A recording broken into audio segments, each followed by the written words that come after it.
des séjours multisports. Il faut savoir que la région d'Agadir particulièrement et même Marrakech sont très réputés pour Agadir et Essaouira pour tout ce qui est nautique, donc surf, kitesurf, et puis jet ski, flyboard, paddle. C'est également très réputé pour le yoga et la région d'Agadir et Marrakech pour le yoga, canyoning, VTT. Nous proposons également des séjours bien-être dans Agadir. Alors on peut à la fois faire du voyage, on va dire, classique et nous, notre spécialité, ce que l'on aime faire, c'est sortir des sentiers battus.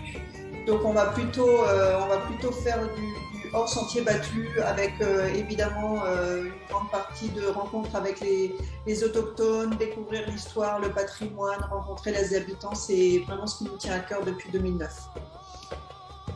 Au niveau des hébergements, donc ça va avec l'état d'esprit de notre agence, c'est-à-dire qu'on aime faire découvrir le Maroc authentique, loin des foules. Donc on privilégie aussi tout ce qui est hébergement en maison d'hôtes, en petit riad, en hôtel familial ou en casbah. Et on travaille au maximum avec des acteurs locaux marocains. On évite tout ce qui est chaîne hôtelière. Évidemment, pour les GIR, après, en fonction de la taille du groupe, on peut adapter les hébergements, puisque nous, il y a certaines maisons d'hôtes, par exemple, où ils ont que 4 ou 5 chambres, donc c'est plus difficile pour du GIR. Donc on adapte, mais on garde toujours des structures à taille humaine. Alors, donc, comme je le disais, on travaille principalement et au maximum avec des acteurs locaux. Tout ça pour favoriser le partage, l'échange et la rencontre. Donc, on privilégie les petites structures hôtelières. On va aussi proposer des activités telles que les ateliers artisanaux ou culinaires, qui sont vraiment un moment de partage et où on garantit le respect et le rythme habituel, par exemple, de l'artisan, puisqu'on va sur son lieu de travail, mais on y va avec maximum 6 personnes pour pouvoir respecter un peu son lieu et de respecter son travail. Pour tout ce qui est les randonnées, évidemment, ce sont avec des guides marocains locaux. Et nos formules de circuit donc privatifs nous permettent une certaine flexibilité et évidemment permettent une meilleure convivialité, puisque souvent, c'est ce qu'on dit, c'est que nos voyageurs arrivent en client et souvent repartent en amis. Enfin, il s'est vraiment créé un lien entre eux et le chauffeur, puisque nos chauffeurs ou nous-mêmes, puisque moi-même et mon associé accompagnons les clients, pas sur tout le circuit, mais sur une partie. Et donc, on se fait fort de manger avec eux, de partager les repas. Donc, c'est vraiment très convivial. Voilà, pour le petit proverbe de Touareg qui nous convient bien, c'est le voyage, c'est aller de soi à soi en passant par les autres. C'est vraiment l'état d'esprit de Tamazight Évasion. Alors, au niveau de nos engagements, donc, nous sommes engagés avec le GRS et on soutient leur programme Énergie Maroc, notamment un programme de panneaux solaires dans une école dans le nord du Maroc. On est également membre de Respire, l'association Respire, le tourisme de demain, et de Floqueo, qui est une plateforme de référence des professionnels du tourisme durable. Alors, le Maroc, en quelques mots, le Maroc, de par son histoire et puis sa culture effectivement très ancienne, a également une très grande richesse paysagère, ce qui en fait vraiment un atout incontournable, puisqu'on a une diversité de paysages, de cultures et de patrimoine qui est incroyable entre le nord, le sud, et même en restant dans le sud, le paysage est très très varié. Le Maroc est un pays stable politique, c'est l'un des pays les plus stables d'Afrique politique au niveau politique. Donc c'est un pays aussi musulman, mais qui reste moderne et ouvert sur l'extérieur.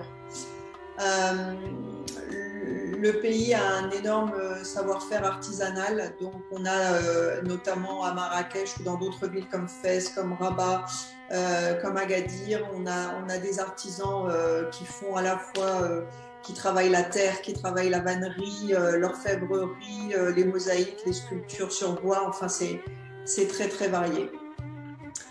Donc la diversité géographique, on a à la fois la mer, la montagne et le désert. Il faut savoir que donc au Maroc, on a 3500 km de côte. On a à la fois l'océan Atlantique et la Méditerranée au nord. Au niveau des montagnes, le Maroc, c'est vrai qu'il n'est pas forcément connu pour être un pays très montagneux. Or, c'est un pays très montagneux. Un tiers du territoire est montagneux. Il faut savoir qu'il y a beaucoup de sommets à plus de 3000. Sachant que le point culminant est dans le Haut Atlas, c'est le Toubkal à 4167 mètres d'altitude. Donc voilà, c'est vraiment un pays également de montagne et de randonnée.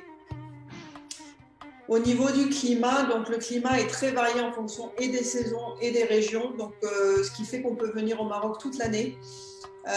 Évidemment, l'été, juillet, août, ce sont les mois les plus chauds, donc on va éviter plutôt les terres et privilégier la côte et aussi le nord du Maroc.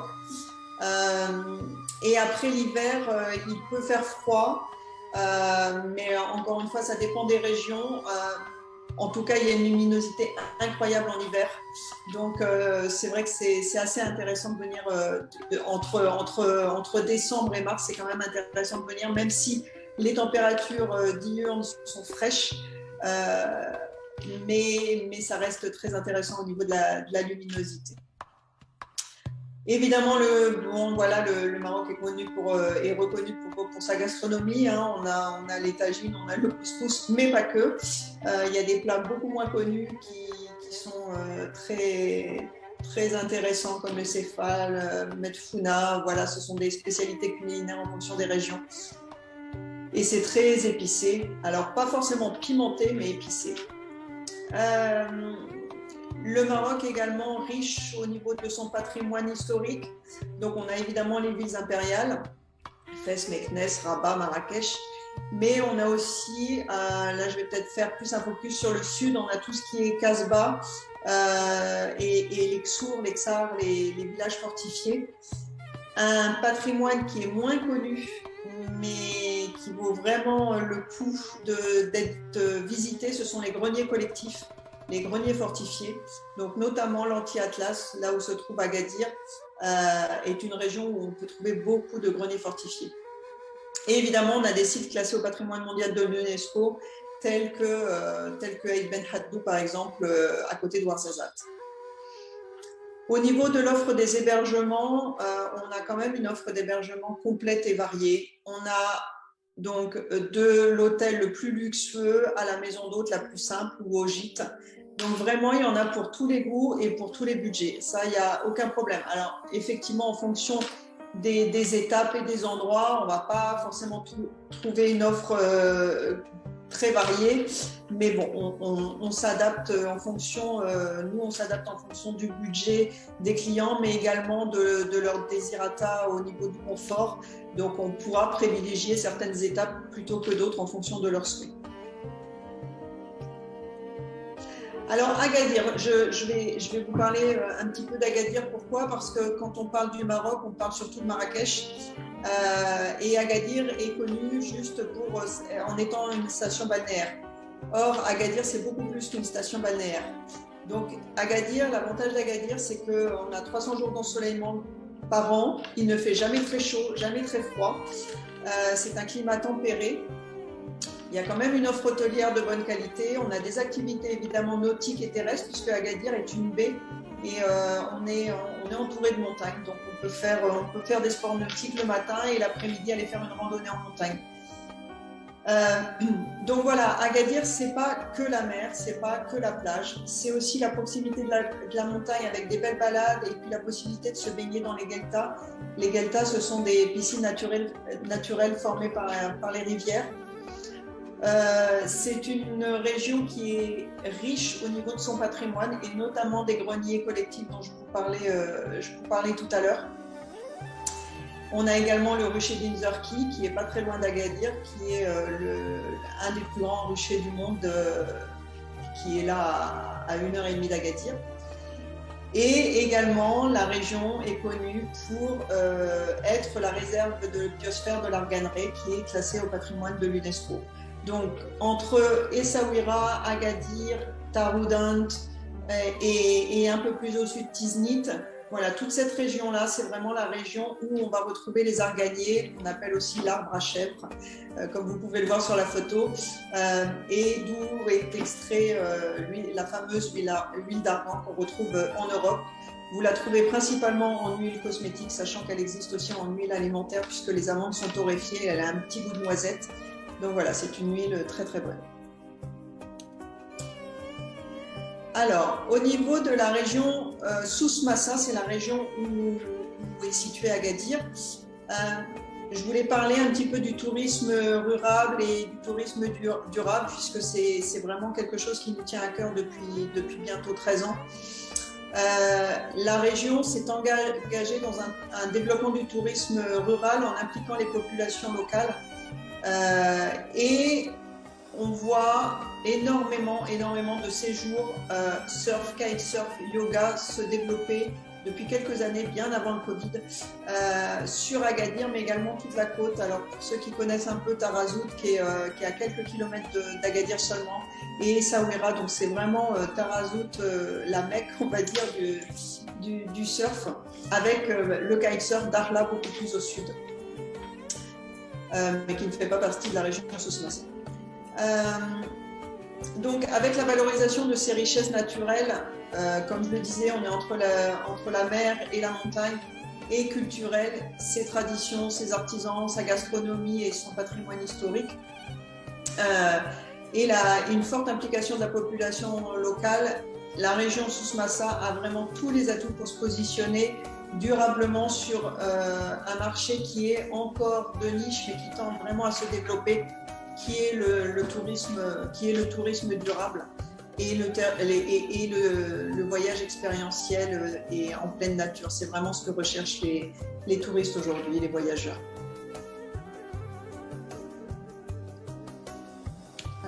Voilà, donc là j'ai mis quelques photos. Donc voilà, là on voit ici, c'est dans un canyon à Mtoudi. Là, toutes ces photos-là, c'est la région d'Agadir. Donc vraiment, ici on se croirait vous allez le voir sur la vidéo plus loin, dans le Grand Canyon, un petit peu dans le Grand Canyon de l'Ouest américain. Ça, c'est une randonnée qui est absolument splendide, mais inaccessible en voiture, c'est vraiment qu'à pied. Donc voilà, donc ça c'est les couleurs des souks avec les citrons confits, les olives, etc. Et là c'est une spécialité aussi locale, le sifa, qui se fait principalement avec des cheveux d'ange, mais là c'est fait avec de la semoule. Alors, on ne pouvait pas parler du Maroc sans parler des conditions d'entrée, spécialement par rapport au Covid. Alors, ce slide était valable il y a 15 jours, il ne l'est plus aujourd'hui, il le sera peut-être demain. Donc, en fait, depuis le 10 novembre, le couvre-feu a été levé au Maroc, puisqu'il faut savoir qu'on l'avait depuis mars 2020. Fin mars, je crois, je ne sais plus exactement, mais voilà. Pardon. Et puis, donc, tous les lieux touristiques avaient rouvert, etc.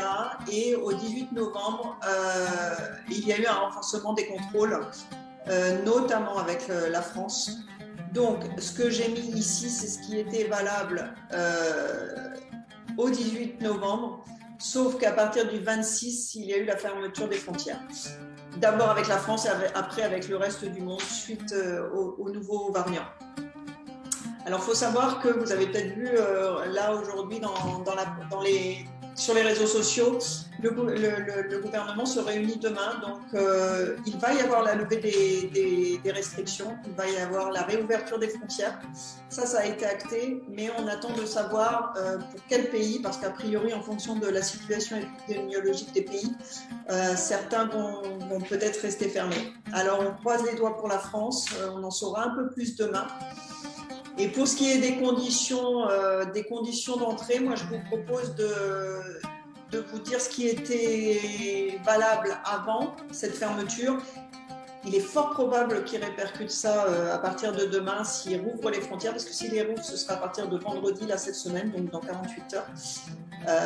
Mais voilà, je ne peux pas vous dire. Je pense que le mieux, c'est qu'on fera une annonce avec Frédéric sur peut-être la page Facebook avec les nouvelles conditions d'entrée, si tant est qu'il rouvre avec la France, quoi. Donc voilà pour la présentation. Donc voilà, nous, Tamazir Évasion. Donc moi je suis associée avec Halim et on se fait fort alors les réponses aux clients c'est moi qui suis dans cette partie-là. Donc je me fais fort de répondre sous 48 heures grand maximum. Tous nos chauffeurs sont francophones et anglophones. Tous les séjours qu'on peut vous proposer à vos voyageurs sont vraiment sur mesure et adaptés à votre clientèle. Et en fonction des souhaits des uns et des autres, on peut faire un partenariat en marque blanche, ça, il n'y a aucun problème. Je sais qu'en fonction de nos partenaires B2B, les souhaits sont différents. Donc parfois, nos partenaires donnent nos coordonnées directement. Parfois, on se présente sous le nom de notre partenaire. Donc voilà, tout ça, il n'y a aucun souci de notre côté. On s'adapte en fonction de chacun.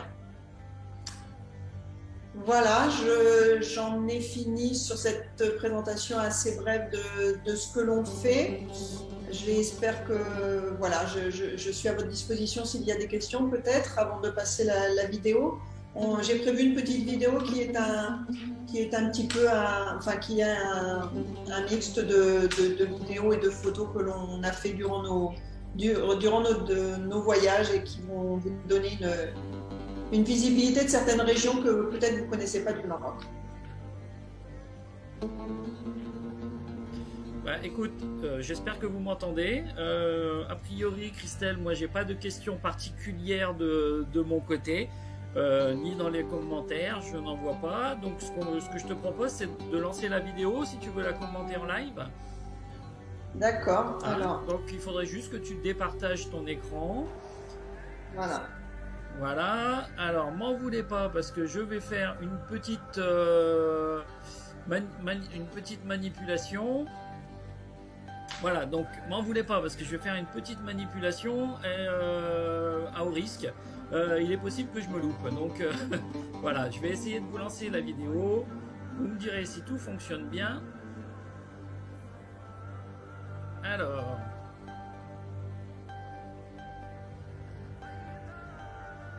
Voilà, je vous lance la vidéo et pour toi Christelle, je vais te donner le retour.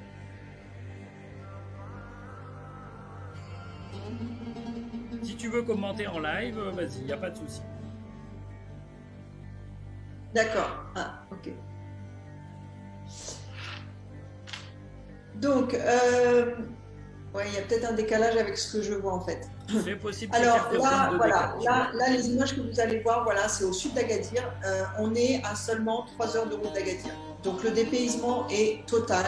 C'est une région assez vierge de touristes.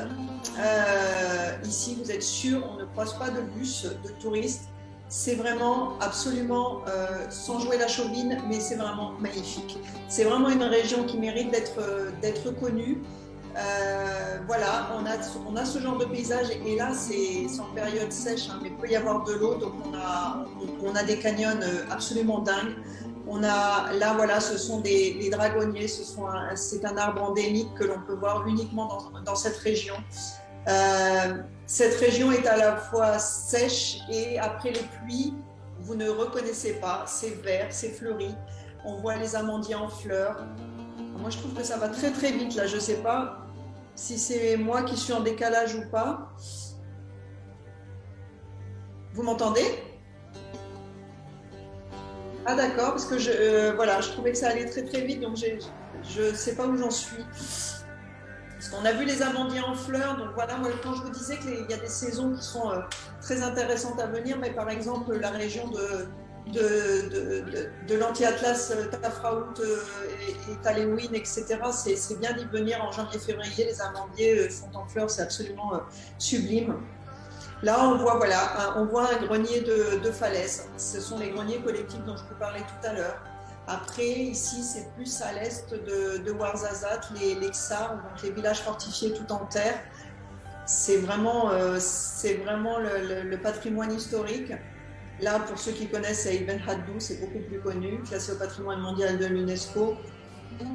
Ici, on voit un intérieur de Casbah. Donc voilà, on visite tout ça. Évidemment, on ne peut pas parler du sud du Maroc sans parler du désert. Donc là, par exemple, on traverse, là, on va en direction du lac de l'Erg Chegaga, qui est au sud de Ouarzazate.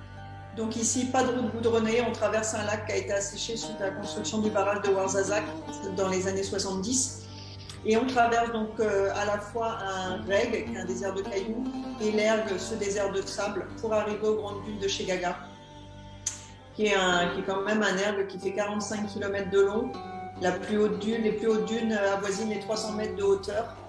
Donc voilà, là on est vraiment au cœur de l'erg Chegaga.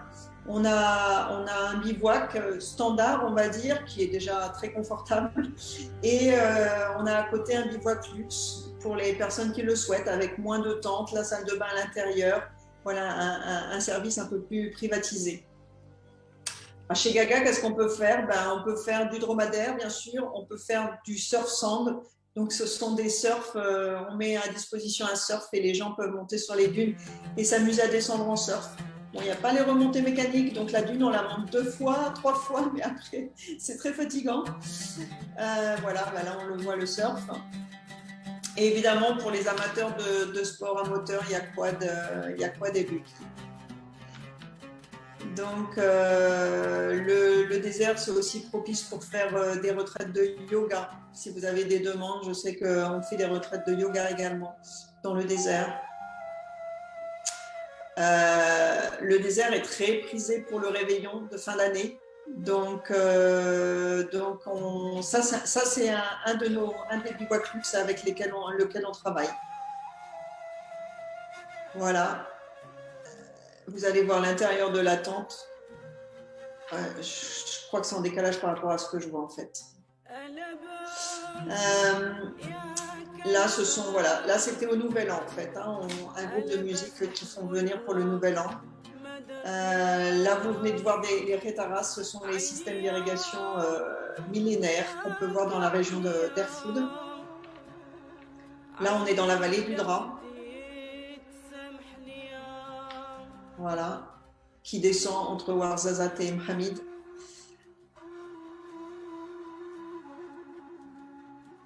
Là, ce sont des sources d'eau chaude dans la région de Guelmim, donc plus au sud. Là, c'est une piste qui rejoint la vallée du Dadès.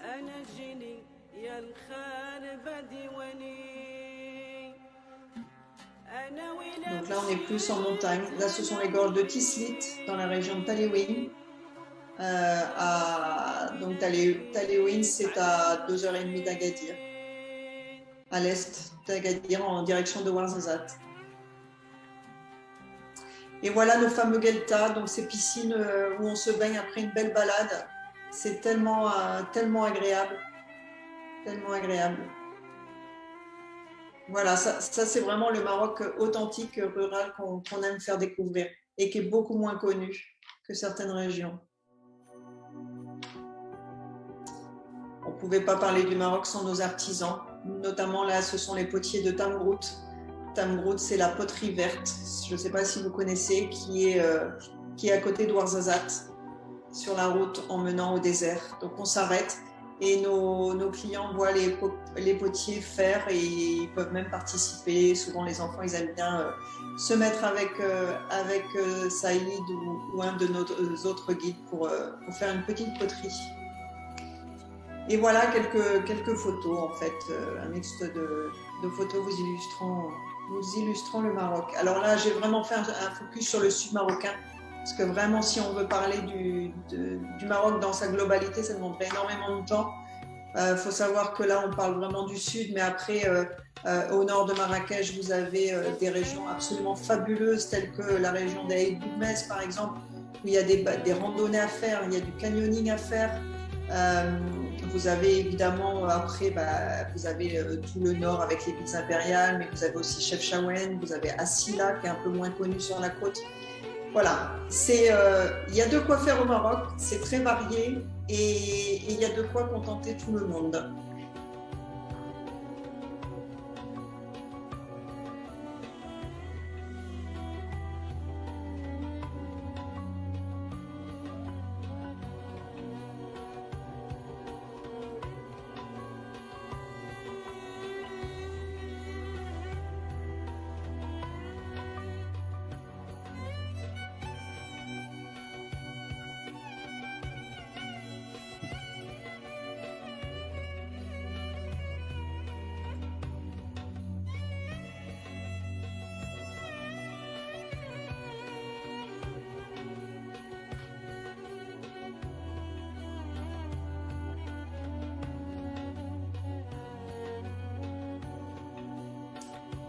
Euh, non, pas forcément. Alors, juste peut-être un point. Donc, nous, tous nos circuits, on fait au départ de n'importe quelle ville, mais c'est vrai que j'insiste un peu là-dessus parce qu'il faut vraiment le savoir. Les agences, souvent, font partir les circuits de Marrakech ou de Ouarzazate ou de Casablanca.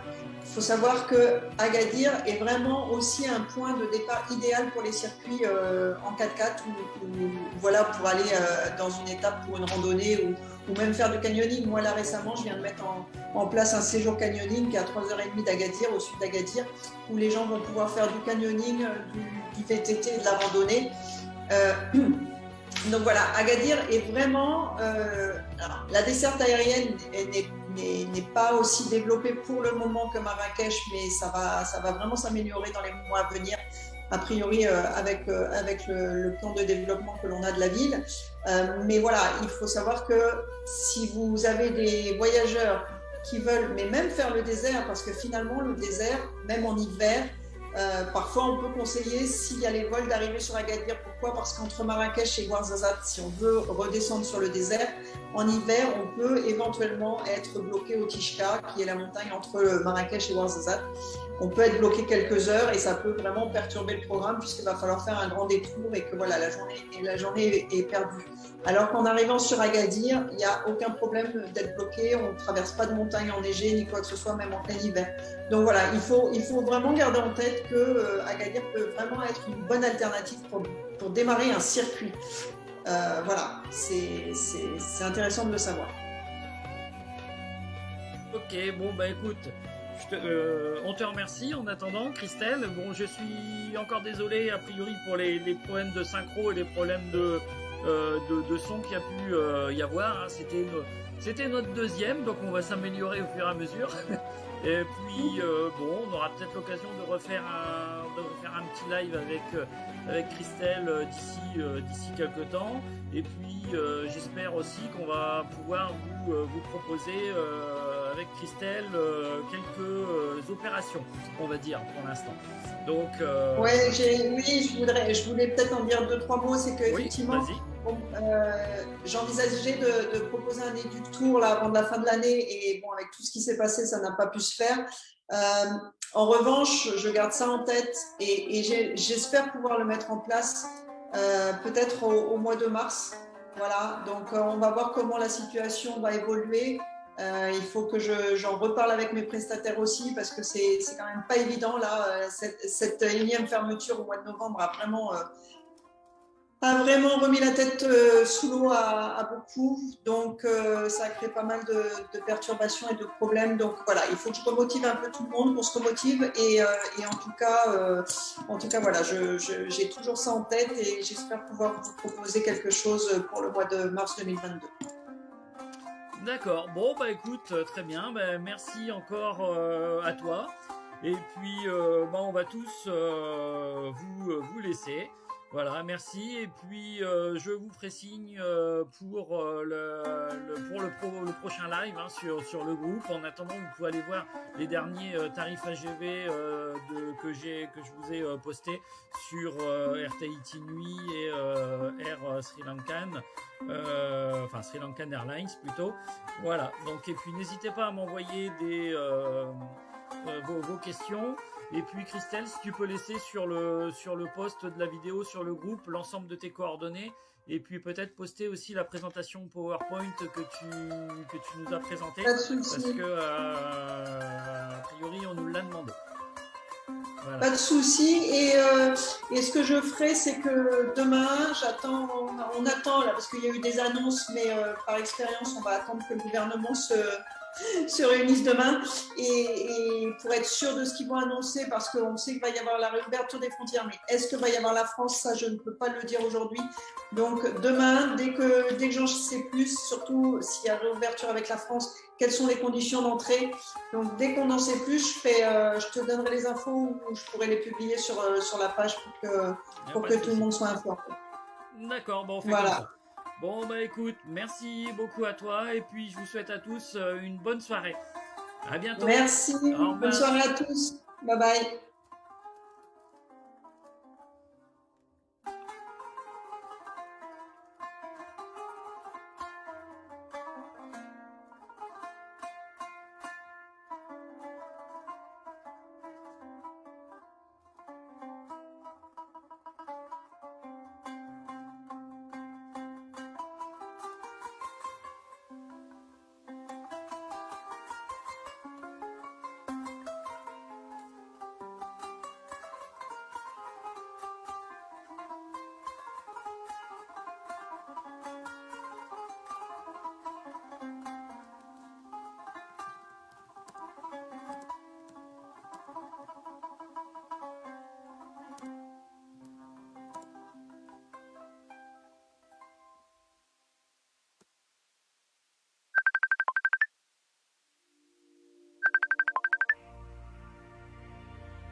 Allô?